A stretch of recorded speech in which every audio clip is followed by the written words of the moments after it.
Ating simulan ng umaga ng mga balitang dapat nating malaman sa 774 Balita Ngayon. 30 minutong pag-uulat ng mga impormasyon at pangyayari sa loob at labas ng bansa. 774 Balita Ngayon. Kasama sina Joel Malasakit Mangorospe at Darlene Olanyo. Kasama ang buong puwersa ng 774 News Team. 774 Balita Ngayon. Sa himpilang pinagkakatiwalaan sa balita at serbisyo publiko. DWWW 774, your ultimate news and music radio.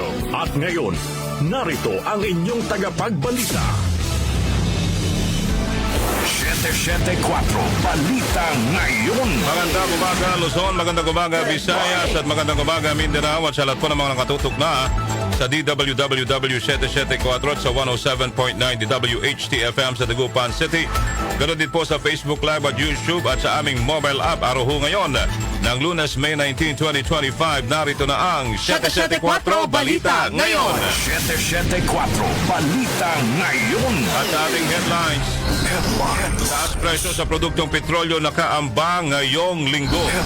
63 nanalo ang party list group noong 2025 elections ipoproklama na ngayong araw.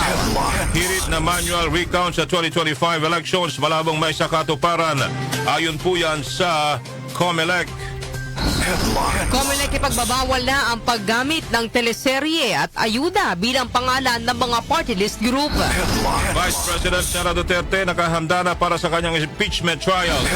Dating OWA Administrator Arnel Ignacio iniimbestigahan sa umano'y maanumalyang 1.4 billion pesos land acquisition deal. At sa Metro News, LTO sinuspindeng lisensya ng polis na sangkot sa isang road rage video sa Maynila. Sa Technology News, European Union target makabuo ng mas mahusay na proteksyon para sa mga bata mula sa mga panganib online.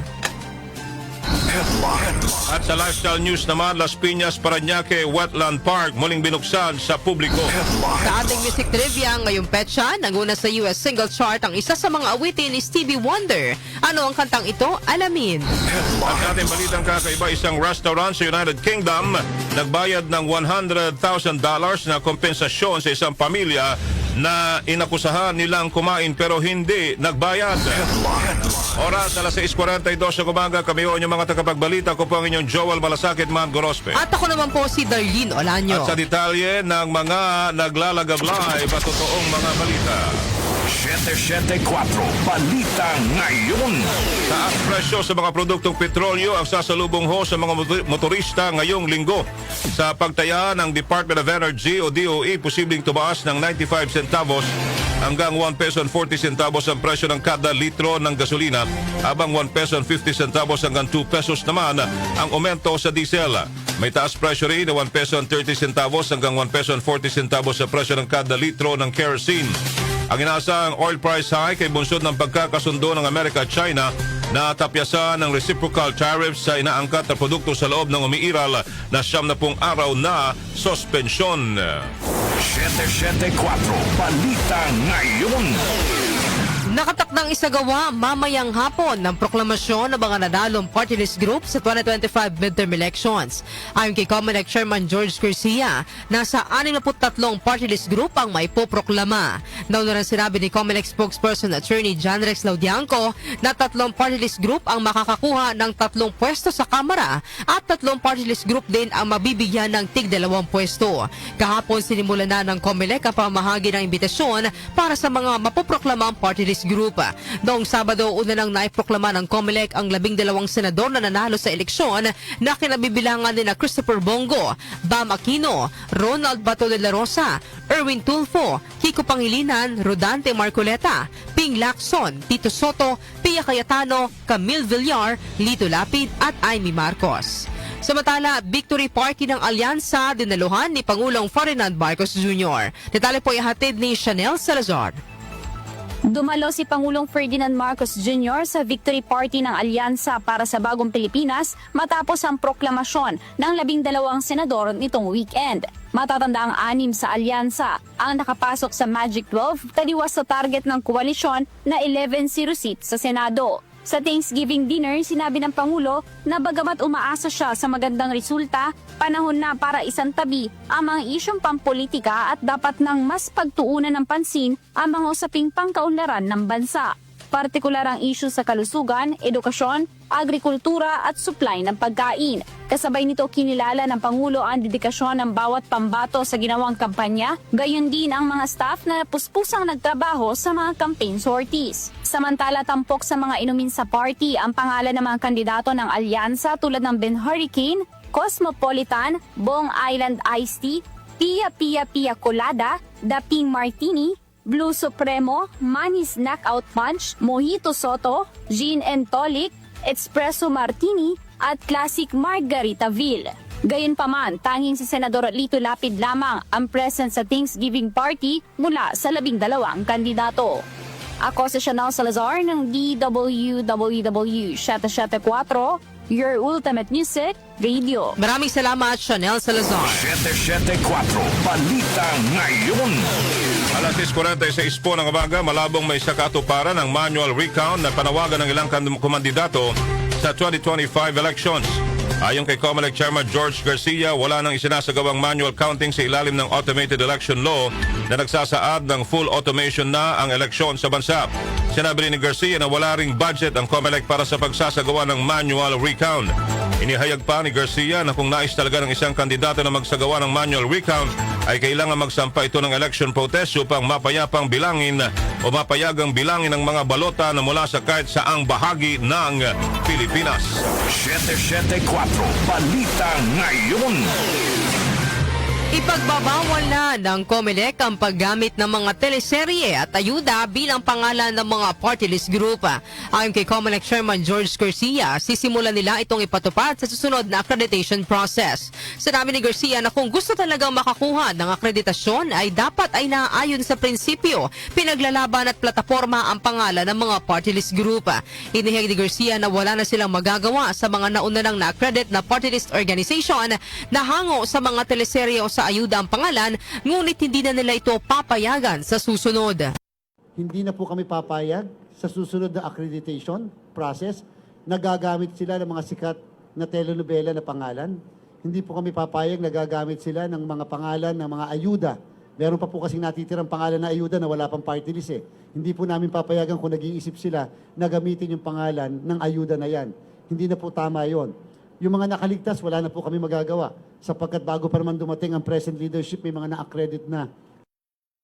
Yan po ang, yan po ang panayam kay COMELEC Chairman George Garcia.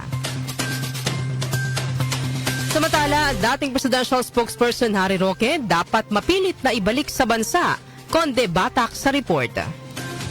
Iginit ni Senator Risa Hontiveros na piliting mapabalik sa Pilipinas si dating presidential spokesperson Harry Roque.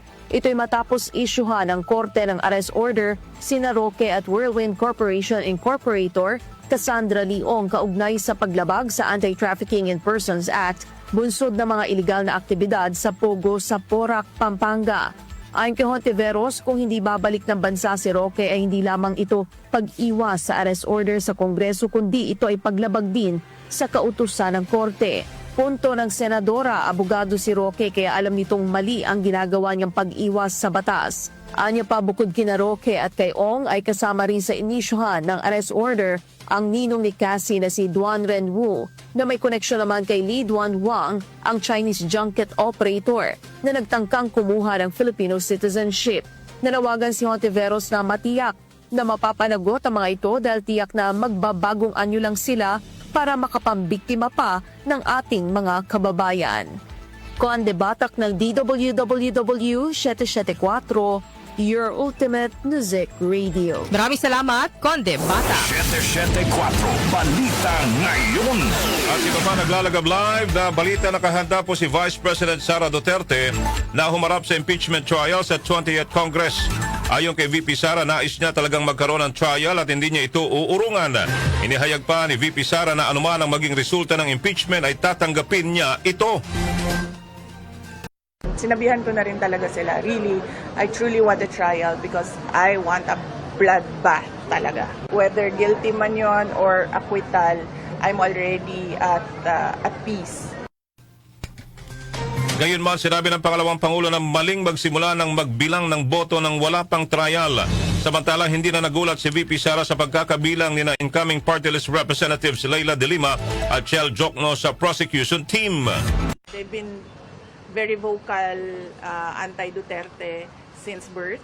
In fact, wala pa sa mapa si dating Pangulong Rodrigo Duterte to become president, ay anti-Duterte na talaga si Secretary De Lima.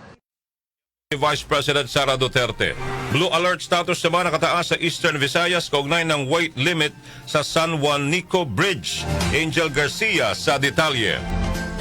Nakataas ang Blue Alert status sa Regional Disaster Risk Reduction and Management Council 8 o Eastern Visayas kaugnay ng mahigpit na pagpapatupad ng gross load limit sa San Juanico Bridge. Ang Blue Alert ay isang antas ng alerto bilang paghahanda sa posibleng paglala ng sitwasyon dahil sa mga natukoy na structural issue sa tulay na pagkasunduan yung agarang pagbuo ng command center, pag-aayos ng daloy ng trapiko at ang pagbibigay ng tulong sa mga stranded na mga pasahero. Tiniyak naman ng RDRRMC ang tuloy-tuloy na koordinasyon sa iba't ibang ahensya ng gobyerno upang mapanatili ang maayos sa biyahe ng mga sakyan at ang tuloy-tuloy na pagdaloy na essential goods sa rehiyon. Kasunod dyan, binuo na rin ang San Juanico Task Group na pumunuan ng Office of Civil Defense na layong mapanatiling maayos ang biyahe, pangunahan ng koordinasyon, seguridad at ang daloy ng operasyon. Angel Garcia ng DWWW 774, your ultimate music radio. Maraming salamat sa iyo, Angel Garcia. 774 Balita Ngayon. Iniimbestigahan na ng Department of Migrant Workers o DMW ang umano'y maanumalyang 1.4 billion pesos na land acquisition deal ng Overseas Workers Welfare Administration o OWA. Mahabatid na sinibak bilang OWA Administrator si Arnel Ignacio dahil sa loss of trust and confidence dahil sa umano'y maanumalyang 1.4 billion pesos land acquisition deal na pinasok nito kahit walang pahintulot ng OWA Board. Si Ignacio ay pinalitan ni DMW Undersecretary Patricia Yvonne Kaunan. Ayon kay Kaunan, magsasagawa sila ng kinakailangang audit at hihingi rin sila ng legal na opinyon sa Department of Justice hinggil sa usapin. Batay sa OWA law, ang pagbili ng real property ay dapat aprobahan ng Board of Trustees ng OWA at Chairman of the Board na kalihim naman ng DMW at ng Vice Chair o OWA Administrator. Samantala, Health Secretary Ted Herbosa dumalo sa ika-78 World Health Assembly. Narito pong report ni Gina Mape. Isusulong ng Pilipinas ang kampanyang kalusugan para sa lahat o Health for All sa idinaraos na ika-78 World Health Assembly o WHA. Sa ika-78 World Health Assembly sa Geneva, Switzerland, ay nagtitipon-tipon ang 174 na bansa na miyembro ng World Health Organization, kabilang narito ang Pilipinas na kinakatuwa ni Health Secretary Ted Herbosa. Ayon sa DOH, tatalakay sa pagtitipon ang mga usaping pangkalusugan sa buong mundo at para magbalangkas sa mga polisiya at sistema tungkol sa pagtutulungan ng iba't ibang bansa tungo sa kahandaan laban sa mga banta sa kalusugan. Malugod na isusulong ng Pilipinas sa pamumuno ni Secretary Herbosa at ng mga bansa sa World Health Assembly ang Health for All hindi lamang sa Pilipinas kundi sa buong daigdig. Sa pagsisimula ng World Health Assembly ay pinasalamatan ni World Health Organization Director General Dr. Tedros si Secretary Herbosa sa kanyang pagdalo. Ako si Gina Mape ng DWWW 774, your ultimate music radio. Maraming salamat, Gina Mape. 774 Balita Ngayon. Oras po natin, 6 na minuto bago mag-alas 7 ng umaga. Kami pa rin po yung mga tagapagbalita. Ako pa rin po ang inyong Joel Malasakit, Mango Rospe. At ako naman po si Darlene Olanyo. At iba pang naglalagad live at totoong mga balita. Metro News. Sa Metro News, pinatawan po ng 70 araw na preventive suspension ng Land Transportation Office o LTO ang driver's license ng isang pulis na sangkot sa isang viral road rage incident sa Maynila. Ayon kay LTO Chief Vigor Mendoza, naglabas na rin sila ng show cause order laban sa police sergeant para pagpaliwanagin sa insidente. Batay sa investigasyon, nakaalitan ng pulis na sakay ng motorsiklo ang isang sibilyan sa kahabaan ng F. Manalo Street sa Santa Ana, Maynila noong Mayo 12. Makikita sa viral video na walang suot na helmet ang pulis at inatake nito ang nakaalitang rider na pilit hinahatak ang suot itong helmet hanggang sa maya-maya pa'y bumulot na ito ng baril. Dahil walang suot na helmet ang pulis, nilabag nito ang mandatory use of motorcycle helmets at obstruction of traffic. Inatasan din siya ng LTO na isuko kaagad ang kanyang driver's license bago ang nakatagdang pagdinig sa Mayo 21. Foreign exchange rates. Foreign exchange rates. Darito naman ang update sa ating foreign exchange rates. Ang palitan ng piso kontra dolyar ay nasa 55 pesos and 78 centavos, 62 pesos and 42 centavos naman ang palitan ng piso kontra euro, habang ang British pound ay nasa 74 pesos and 22 centavos. Ang palitan naman ng piso kontra Saudi Riyal ay nasa 14 pesos and 87 centavos, habang ang Japanese yen ay nasa 38 centavos. Lotto results. Lotto results. Alamin natin kung may nanalo na naman. Nakarang araw, linggo yata yun. Oo. Yung may nung Sabado yata yung nanalo ng 300 plus million. Grabe. Ngayon kaya, may nanalo na naman kaya sa Lotto. Update mula kay Jonah Bakiran. Jonah. Narito na ang mga lumabas na winning combination sa Ultra Lotto 658 na binola kagabi May 18. 53, 34, 46, 11, 50 at 49. Kung saan walang nakapag-uwi ng 63,790,157 pesos. Ang bola naman sa Super Lotto 649 ay ang 6, 46, 37, 4, 18 at 3. Kung saan wala namang nanalo ng 24,342,614 pesos na jackpot prize. Ako po si Jonah Bakiran na nagsasabing wag lang umasa sa bola, tumaya sa buhay para maka-jackpot ka ng tagumpay. Maraming salamat sa iyo, Jonah Bakiran. Science and technology. Science and technology.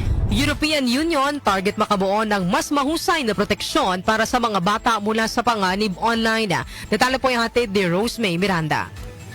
Sa pagsusulong ng mas mahusay na proteksyon sa mga bata online, inimbitahan ng European Union o EU ang publiko kabilang ang mga magulang at menor de edad na tumulong sa paghahanda ng mga rekomendasyon para sa mga digital platform tulad ng TikTok at Instagram. Lalong tumaas ang pangamba ng EU hinggil sa mga panganib online para sa mga bata dahil sa nagtrend ng mga video sa Belgium at France na may hashtag #SkinnyTalk na nagpo-promote ng matinding pagpayat. Dahil dito, naghanda ang komisyon ng isang listahan ng mga draft measure na maaaring isagawa ng mga platform upang protektahan ng mga menor de edad bilang bahagi ng isang pampublikong konsultasyon na magtatagal hanggang sa 10 ng Hunyo ngayong taon. Nakatakda namang isa publiko ang pinalalistahan ng mga rekomendasyon sa panahon ng tag-init, kung saan kabilang dito ang pagberipika sa edad ng user, pagsaset ng mga account ng mga bata sa private bilang default at pagmamodify sa kung paano inirerekomenda ang content upang mabawasan ang panganib na malantad ang mga menor de edad sa mapaminsalang material. Piminungkahi din ng komisyon na gawing mas madali para sa mga bata na i-block at i-mute ang mga user, gayon din ang pagtiyak na may i-add lamang ang mga user sa explicit agreement ng isang menor de edad na maaaring makatulong sa pagbaba ng panganib ng cyberbullying. Ang mga guideline na ito ng EU ay bahagi ng kanilang Digital Services Act o DSA na nag-aata sa lahat ng digital platform company na bantayan at kontrolin ang content online. Samantala, sa ilalim ng DSA ay naglunsad na ang European Union na investigasyon sa Facebook at Instagram ng Meta, gayon din sa TikTok dahil sa pangamba na hindi sapat ang kanilang ginagawa upang labanan ang addictive nature ng kanilang mga platform para sa mga bata. Ako si Rosemay Miranda para sa DWWW 774, Ultimate Music Radio. Maraming salamat, Rosemay Miranda. Lifestyle News. Lifestyle News. Sa Lifestyle News tayo, Las Piñas, Parañaque, Wetland Park, muling binuksan sa publiko. Detalye atin po sa atin ni Mika Fajardo. Mika. Maaari nang muling pasyalan ng publiko ang Las Piñas, Parañaque Wetland Park, kung saan makikita ang iba't ibang uri ng migratory at endangered na ibon, maging ang iba't ibang species ng bakawan, isda at iba pang yamang dagat. Ayon sa Department of Environment and Natural Resources National Capital Region o DENR-NCR, nagsisilbing tahanan na mahigit sa 150 species ng ibon ang Wetland Park, kagaya ng Philippine duck at Chinese egret. Nagiging stopover din ito ng mga migratory birds. Matatagpuan sa pagitan ng timog-kanlurang bahagi ng Metro Manila at Manila Bay, ito rin ang pinakamalaking mangrove forest sa buong Metro Manila na may lawak na 36 hectares. Kinilala rin ng parke noong 2013 ng Ramsar Convention bilang isang mahalagang wetland park dahil sa malaking ambang nito sa kalikasan at idineklara bilang National Protected Area sa ilalim ng Republic Act No. 11038 noong 2018. Ako po si Mika Fajardo ng DWWW 774, Girl sa Make Music Radio. Maraming salamat sa iyo, Mika Fajardo. Music Trivia. Music Trivia. Sa atin namang music trivia, ngayong petsa naguna sa US single chart ang isa sa mga awitin ni Stevie Wonder. Ano ang kantang ito? Alamin po natin sa music trivia ni Kenny Gacosta. Blessed Monday morning! Narito na ang hatid ko sa inyong music trivia. Ngayong May 19 taong 1973, nanguna sa US singles chart ang awiting You Are the Sunshine of My Life ng American-Ghanaian singer, songwriter, musician, and record producer na si Stevie Wonder. Nirelease ang awitin noong March 10, 1973 na bahagi ng album na Talking Book. Alam niyo ba na ang unang dalawang linya ng awitin na ito ay hindi boses ni Stevie dahil ang unang linya ng kanta ay isinatinig ni Jim Hillstrap, habang ang ikalawang linya naman ay boses ni Lanny Groves. Ang awiting You Are the Sunshine of My Life ang ikatlong #1 hit song ni Stevie Wonder sa Billboard Hot 100 chart at ang kauna-unahang #1 naman sa Easy Listening chart.